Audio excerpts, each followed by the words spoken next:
so you guys can see what's going on. Duplicate, rotate, 90.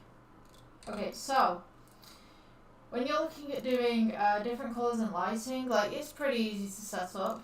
So let me see.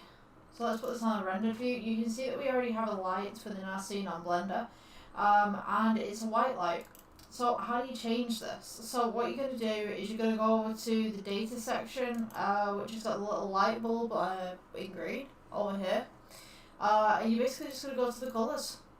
Colour wheel right here, and you can change it. So that's all well and good, right? But what happens if you want multiple? You want multiple, right? So I'm just going to go G. I'm just going to move this to the side right here. If you want to add another light, you just go to light right here from the add section. And then you're going to go, I mean, you could do anything right now.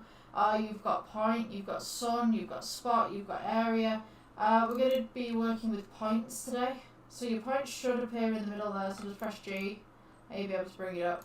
Now, as per lighting, you'll notice with this light you can't really see what's going on. So it's dull.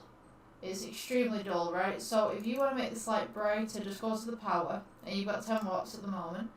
And when you turn this up, so does your light. Pretty easy to work with.